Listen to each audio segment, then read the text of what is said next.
The day she walked into that classroom, the air changed. You could feel it, like static before a storm. Everyone noticed her, but no one said a word. Her name was Amara. She was quiet, deliberate, and unlike anyone we'd ever seen. She didn't walk. She glided. And when she looked at you, it felt like she already knew something you didn't. The teacher, Mr. Carter, froze when she entered. Just for a moment, a flicker of something, fear, recognition, maybe guilt, flashed across his face before he smiled and welcomed her in that too-perfect voice teachers use when they're pretending everything's fine. "Everyone, this is Amara. She'll be joining us for the rest of the term."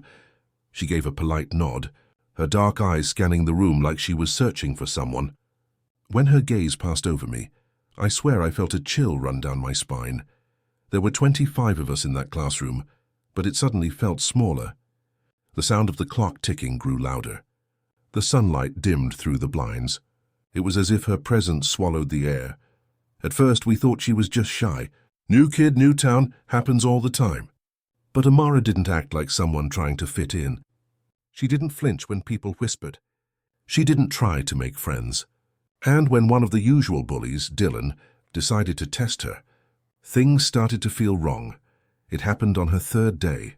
We were in history class. Mr. Carter was writing on the board when Dylan whispered something cruel, loud enough for everyone to hear. The kind of comment that would usually make the whole class snicker. But no one laughed. Amara didn't react. She didn't even look at him. She just kept staring at the board, eyes locked on Carter's handwriting like she was reading something only she could see. Dylan tried again, louder this time. Still nothing. Then out of nowhere, Mr. Carter dropped the chalk. It clattered against the floor, echoing through the silence. When he turned around, his face was pale. "Dylan," he said quietly, "apologize. That might not sound strange, but trust me, Carter never defended anyone. He was the kind of teacher who'd tell you to toughen up if someone made fun of you." Dylan smirked. "For what?" "Apologize," Carter repeated, his voice trembling now. Everyone was staring. Even Dylan's friends went silent. Carter's eyes, they weren't angry. They were scared. Like he knew something we didn't. Amara finally turned toward Dylan, slow, controlled, her expression unreadable. And then the clock stopped ticking. "I swear it." The second hand froze mid-step. The hum of the lights went silent. For just a few heartbeats, the whole room felt like it was holding its breath. Then Dylan flinched backward, knocking over his chair. No one saw her move. No one touched him. But his face went white, as if he'd seen something terrible. Mr. Carter's pen dropped from his hand. He stumbled forward, mumbling, "Not again! Please, not again." That was the moment everything started to unravel. After class, people whispered about what happened. Some said Amara had whispered something to him. Others swore they saw her reflection move after she'd already turned away. Dylan didn't come to school the next day. Or the day after that, Mr. Carter kept checking his phone during lessons, his hand shaking. He'd stop mid-sentence and stare at Amara like he expected her to disappear. By the end of the week, the tension in that room was unbearable. We all felt it, something invisible crawling beneath the surface. I tried to talk to Amara once. I don't know why. Curiosity, maybe? She was sitting alone at lunch, sketching in a small black notebook. I asked what she was drawing. She smiled faintly. "I like drawing people," she said, "especially the ones who try to forget." "What do you mean?" I asked. Her pencil stopped. "You'll understand soon." Before I could ask more, the bell rang. She stood up, and I noticed something that still haunts me. Her notebook had a sketch of our classroom. Every student was there, drawn perfectly, except one seat was empty. Mine. That afternoon, Mr. Carter called her to stay after class. Everyone else left quickly, pretending not to notice. But I lingered outside the door. Their voices were low, but the tension was thick enough to hear. "Carter, why are you here?" "Amara, you invited me." "Carter, no, I buried all of this." "You can't." "Amara, you shouldn't have lied, Mr. Carter. I heard a chair scrape. A loud thud, then silence. When I peeked through the window, Amara was gone. Carter was sitting at his desk, head in his hands, shaking. I didn't see Amara leave. No one did. The next morning, the classroom smelled faintly of burnt paper. Carter looked exhausted, eyes bloodshot. When I asked if everything was okay, he just said, "Some stories should never be told."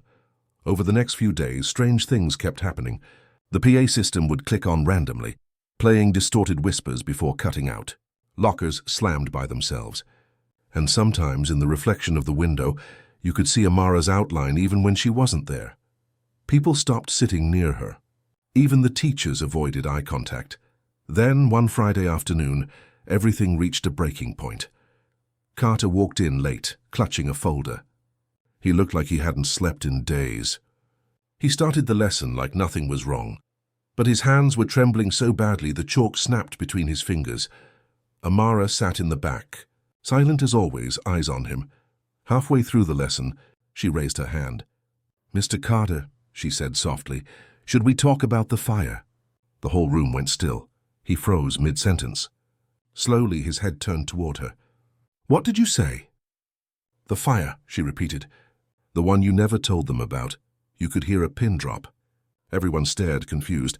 But Carter, he looked destroyed, like the ground had just vanished beneath him. "How do you know about that?" He whispered. Amara stood. "Because," she said, "I was there." For a moment I thought she was joking, but Carter didn't. His face went pale. His body swayed like he might faint. He reached for his desk to steady himself, but the papers scattered everywhere, and among them fell a photograph, old, burned at the edges. It showed a group of children standing outside a school building, and right in the center, a girl who looked exactly like Amara. Except the photo was dated 1996, before any of us could react. Carter dropped to his knees, trembling, eyes wide, and whispered, "I'm sorry. I thought you were gone." Amara tilted her head, that same faint smile on her lips. "You should have known," she said. "Some fires never burn out." Then the lights flickered and the room went dark. When the lights came back, Amara's seat was empty. No one spoke for a full minute. The smell of ozone lingered, sharp and metallic, as if the air itself had been scorched. Mr. Carter straightened slowly, his eyes fixed on the photograph scattered among his papers. The edges were burned, curled like black petals. He snatched it up and shoved it into his pocket before anyone could move. "Class dismissed," he said, voice hollow. Chairs scraped. Shoes scuffed. Nobody dared breathe too loudly. I lingered near the door, pretending to tie my shoelace, watching him. His hands were shaking. When our eyes met, he whispered almost to himself, "Not again." That night, the school group chat exploded. Someone said the power outage had fried the security system. Someone else claimed they'd seen a shadow still sitting in Amara's chair after everyone left. I wanted to laugh it off, but every time I closed my eyes, I saw that photo. Amara, unchanged by time, standing among children from a different decade. By morning, the rumor had grown teeth. Half the students swore Amara was some kind of imposter. The other half believed she was dead long before she ever enrolled. Amara didn't show up that day. But Mr. Carter did. He looked 10 years older. The skin under his eyes was bruised with sleeplessness. He tried to start the lesson, but the chalk snapped in his hand. His voice kept catching on words, like his throat refused to say them. When the bell finally rang, he called my name. "Stay a moment." "Please." The rest of the class fled. He leaned against his desk, staring at the grain of the wood. "You were near the door yesterday," he said quietly. "What did you hear?" "Just you talking," I said. "And her name," he exhaled shakily. "If she speaks to you again, don't answer. Whatever she says, don't answer." Before I could ask why, he added, "Some things listen harder when you talk back." Then he walked out, leaving me with nothing but questions. After school, curiosity dragged me to the library's digital archives. Old newspapers smelled of dust and disinfectant, their headlines frozen in time. 96. Tragedy at St. Elias Academy. 6 feared dead in fire. My pulse quickened. The photo in the article was almost identical to the one I'd seen. Children in uniforms, a modest brick school behind them. At the far edge of the picture stood a young man who looked like Mr. Carter. The article mentioned a malfunction in an experimental memory conditioning program. No charges filed. Record sealed, and among the listed victims, Amara Lewis, age 12. I couldn't sleep. At 3 a.m., the school's intercom crackled through the empty corridors of my mind. I realized it wasn't a dream. My phone was streaming the school's security feed. Somehow the PA system had connected itself. Static. Then faint laughter, children's laughter, warped and distant. A camera switched view, the main hallway, dark except for one light flickering near room 12, our classroom. For a split second, a figure passed across the frame. Slim, long hair, familiar posture. Amara. The next morning, the hallway smelled faintly of smoke. Carter was already there, unlocking the door. "Did you see it?" I asked. He didn't answer. He just handed me a folder. Inside were scanned documents, old lesson plans, and a consent form titled Cognitive Reconstruction Project. Phase 3. My stomach turned. "Why are you showing me this?" "Because I'm tired of carrying it alone," he said. "And maybe you'll understand what she wants." He explained haltingly that St. Elias had once partnered with a private institute studying trauma suppression in children. The goal was to erase painful memories and rebuild them with neutral ones. He'd been a research assistant, not yet a teacher. The experiment went wrong. A feedback loop triggered hallucinations, panic, and eventually the fire. They told the world it was an accident. He'd signed the silence orders. "She was brilliant," he murmured. "She remembered everything they tried to erase. Every test, every lie. And when the flames came, she saved the others before disappearing into the smoke. I never found her." He pressed his palms to his face. I thought forgetting would make it stop. For the next few days, Carter grew more unstable. He'd pause mid-lecture and stare into corners as if listening. He started scribbling symbols across the whiteboard. Loops of numbers, coordinates, fragments of sentences. One morning, he didn't show up at all. Instead, the intercom clicked on during homeroom. "Don't go below the floorboards." The voice was his, thin with static. The principal brushed it off as a system glitch. But I saw the maintenance log later. The PA wiring hadn't been touched since the blackout. That afternoon, I followed a trail of ash down the main stairwell to the old storage basement. The air was thick and damp, the kind that clings to your lungs. Half the floor was covered in sheets of charred plywood. Underneath, the faint outline of burnt tiles. I knelt down and brushed away the dust. The pattern beneath wasn't random. It was letters carved deep into the stone. "Remember me." Behind me, something shifted, the sound of footsteps, slow and deliberate. "Mr. Carter." No reply. I turned on my phone's flashlight. Its beam caught a shape against the far wall. A desk, blackened by fire, and on it, a single notebook. I recognized the cover instantly. Amara's sketches. The first page was filled with drawings of our classroom. The next showed the basement, exactly as it looked now. And on the final page, blank except for 3 words written in pencil, "You were there, my breath caught." The handwriting wasn't hers. It was mine. I staggered back, heart pounding. My flashlight flickered. In the brief darkness, I heard a child's voice behind me. Quiet. Almost kind. "Now you remember." The light steadied, and the room was empty again. I ran. When I reached the hallway, the sprinkler system erupted overhead, raining rusty water. Fire alarms screamed, though no smoke showed. Students crowded near exits, covering their ears. Through the chaos, Carter appeared at the top of the stairs, drenched and shaking. "She's not haunting us," he yelled over the siren. "She's waking us up." Then he collapsed. Paramedics arrived within minutes. They said exhaustion, maybe dehydration. But while they loaded him into the ambulance, I noticed the burns on his palms, fresh, angry red, the same shape as the letters carved below. The principal locked down the basement. The school declared it an electrical malfunction. Classes resumed 2 days later, though half the students didn't return. The silence in the halls was heavier than ever. I sat in my usual seat. Amara's chair remained empty. When the bell rang, I glanced at the window. For a heartbeat, I saw a reflection beside mine, her calm face, faint smile. Then it was gone. That night, I found an email waiting in my inbox. No sender, no subject, just an attachment named Floor Plan Final JPG. It was a blueprint of the school. Beneath the main building, hidden behind a false wall, was a chamber labeled Memory Archive Room. At the bottom of the image, a note, "Find what he buried before it finds you. Mini cliffhanger, end of part 2. The screen on my laptop glitched. Lines of static flickering across the blueprint. For a moment, words formed in the noise. There was no fire. Then the file vanished. The message. There was no fire kept flashing behind my eyelids every time I blinked. By morning, the file was gone. Not deleted, Erased. No trace in the recycle bin, no history entry, nothing. But I couldn't stop thinking about that hidden chamber marked Memory Archive Room. The next evening, I broke into the school. It wasn't hard.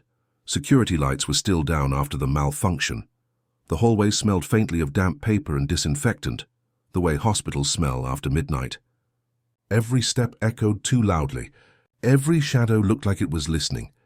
Downstairs, the basement door was chained, but the padlock hung open, as if someone had already been there. The air grew colder as I descended. I passed the scorched desk where I'd found Amara's notebook, the word remember still carved deep in the floor. Behind the far wall, a faint draft brushed my face. I pushed and the bricks shifted inward, revealing a narrow passage. The archive wasn't a room so much as a corridor lined with glass panels. Behind each pane, fragments of memory. Photographs, student essays, burnt ID cards, arranged like museum exhibits. A low hum filled the air, steady as a heartbeat. At the end stood a console covered in dust. Its only switch was labeled Retrieve Sequence. Against my better judgment, I pressed it. The lights flickered on in order, one by one, illuminating names etched onto metal tags beneath each pane. Carter, Edwin T. Lewis Amara, and then Hale. Jordan, my name. For a second I thought it had to be a coincidence, but the tag included my date of birth. The panel above it began to brighten, showing moving images like an old film reel. A classroom on fire. Children running. A man screaming. A small figure, me, standing in the corner, staring into the flames. Then darkness. The hum rose to a shriek and the console died. Someone spoke behind me. "You shouldn't be here." Carter stood in the doorway, pale under the flickering light. Bandages covered his hands. "He looked like he hadn't slept in days, Mr. Carter," I said, my voice shaking. "What is this? Why is my name here?" He didn't answer right away. He just stared at the glass panel, at the younger version of himself trapped inside the projection. Finally, he said, "You weren't supposed to remember either. He told me everything. After the accident at St. Elias, a handful of surviving students were moved into a follow-up program, an attempt to map trauma into narrative form so it could be rewritten. The idea was that if you could reshape memory, you could erase guilt. I had been one of them. He had been assigned to oversee my reconstruction. It worked for a while, until Amara's imprint resurfaced inside the test data, copying herself into every remaining subject. "She's not a ghost," he whispered. "She's the memory trying to correct itself." He pointed to the console. "That's why she drew you without a seat. You were never supposed to stay. The temperature dropped. Condensation fogged the glass. Through the mist, silhouettes shifted. Students' faces appearing and fading like old photographs coming to life. Amara's reflection stood beside mine inside the panel. She wasn't 12 anymore. She looked exactly my age, Jordan," she said softly. "He told you half the story." Carter stepped back, eyes wide. "Don't listen, she'll—" "I didn't die in the fire," Amara continued. "I was the fire. The program needed a core mind to carry the rewrites, and they used mine. Every time they erased someone's pain, I absorbed it. Until I became everyone's memory." I pressed my hand to the glass. Her fingers matched the gesture from the other side, and for a heartbeat the surface felt warm. "Why me?" I asked. "Because you still remember enough to end it." Behind her, the other panels brightened, all those names, all those lives. Whispers filled the corridor. "Let it burn again." Carter lunged for the console, trying to pull the cables free. "Don't!"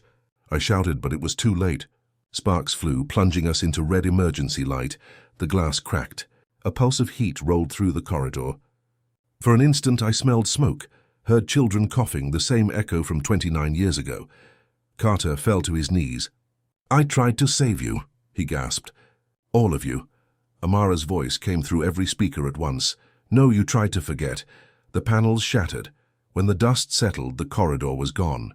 I stood alone in a space that felt infinite, walls replaced by projections of memories looping endlessly. Each scene replayed fragments of the fire, the classroom, the blackout. And in everyone I saw myself standing still while others fled.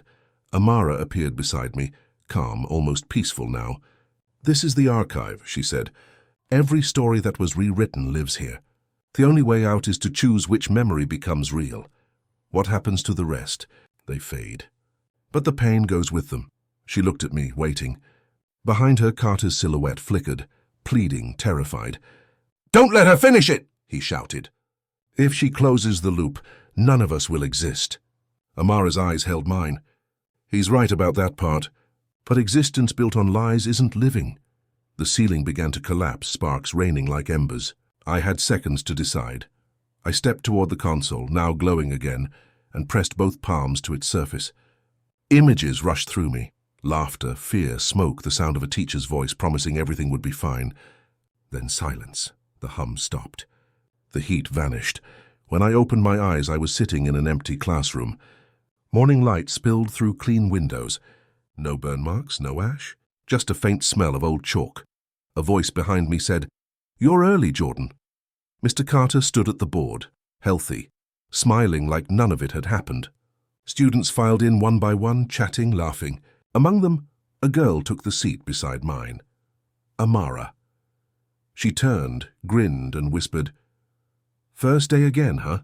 For a moment, I almost believed it. Maybe the program had reset everything, rewritten history into something normal. But when the clock ticked to 8 o'clock, the second hand hesitated, just a tiny skip. And in the window's reflection, Amara's eyes met mine, older and sadder than before. "Do you remember now?" she mouthed. The second hand started moving again. Epilogue: that night I checked my phone. A new folder had appeared. No notification, no sender. Inside were hundreds of short audio clips, children reciting lessons, laughter, fire alarms, the hum of that console. The final recording was only 2 words in Amara's voice. Story complete. I looked around my apartment, perfectly ordinary, yet something felt slightly off. On my desk lay a notebook I didn't own. Black cover. First page blank except for a sketch of a classroom. Every student drawn in perfect detail, except for one seat mine.